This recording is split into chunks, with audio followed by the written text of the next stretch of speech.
Say hello, guys. Here's my audience. Alrighty, we'll get started with the speech. Alrighty, guys, welcome. My name is Blake Jordan. I'm doing a speech for my college class.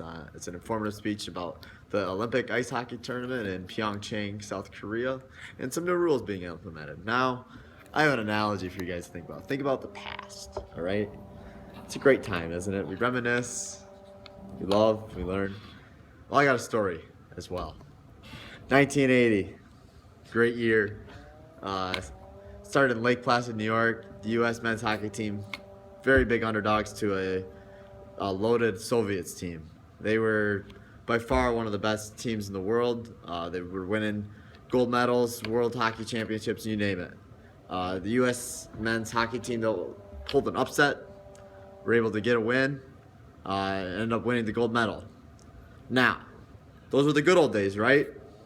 Things changed shortly after, 90s. NHL brings in their players. All of a sudden, there's some disparity amongst the teams, you know? So we don't get that goodness now.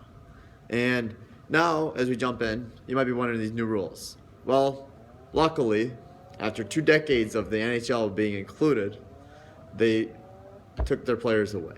They cannot compete in the Olympics. So it is going to bring back that old school feel. Now, another new rule that they're implementing this year is difference with group play. Group play is kind of like the prior scene. So they have, instead of 4 groups, they have 3 groups. And instead of only like so many, like the top people getting in, every team gets to the bracket. So it's kind of gives them an open opportunity, kind of like the NCAA tournament. You know, everyone likes predicting that. In fact, Bleacher Report, I was watching before the Olympics, they had their predictions on there, and they were very, very incorrect. Bleacher Report had it in there where they thought that the Olympic athletes from Russia, which they ended up taking the gold, they predicted them to win. But their 2nd, 3rd, and 4th seeds were all incorrect. They predicted Canada to be the 2nd team. They were the bronze medal. They did not predict Germany to even finish in the top 6, and the 4th seed, and then the 4th seed was the Czech Republic, who they did not see getting as far as they did as well. So, what does this mean for the future of hockey, or for future of the Olympics, I should say? So they implemented them, as I said, because of the last Olympics. You know, the past Olympics, how they're more competitive. And another reason why was the NHL's take on this all. The NHL, they didn't like these players going over there. They had to take a big 17 to 20 day break out of their season. You know, fans didn't like it. And a thing I saw on NHL.com, 73% of U.S. Viewers of NHL hockey did not like the NHL players being in it. They did not want to break in the season. And 53% of the viewers from Canada did not want to break in the season as well. There's also problems in the past with teams not liking their players going over and playing in this tournament. In fact, in the 2014 Sochi Olympics, the Red Wings sent the highest amount of players. They sent 10 players. They lost in the first round of the playoffs. Another team, I believe it was the Bruins, sent 5, and they won the Stanley Cup. So there is some correlation there. Happened again in 2002, similar teams, same results.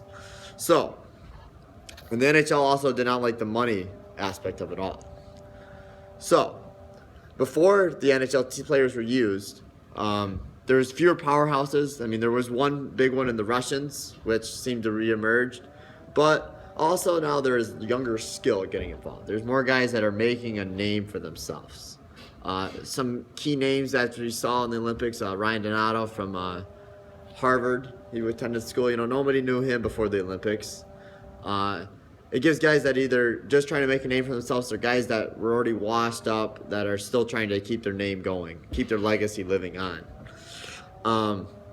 So in the past 4 years since they've implemented the NHL players in, they've had like the same teams win every single year. Canada has won 3 out of the past 4 Olympics. 3 out of the last 4. That's ironic. You know, they didn't do that before this, so it's quite interesting that they did. The U.S., Sweden, Finland, they were all big teams there. Where this year, they didn't get a medal even. You know, they didn't even finish they didn't get to the medal games. So it's just weird for them to that just NHL players made that big of a difference. So I like the equal playing field. It gives more teams an opportunity. As you saw, who was it? Slovenia upset the U.S. That would never happen in the old format. Slovakia upset the Olympic athletes from Russia. That was unexpected. There's more closer games. Even the final game, it was a 4-3 overtime decision. We haven't had overtime since 2010, and before that, it wasn't that common. So that was an important thing for them. And now it also promotes hockey in the U.S., promotes hockey around the world, gives more people into it. I like that aspect. So today you learned why the NHL players are not being implemented in the Olympics. It's going to probably bring in some more youth, bring it more fun, and maybe it'll make the Olympics great again. Thank you.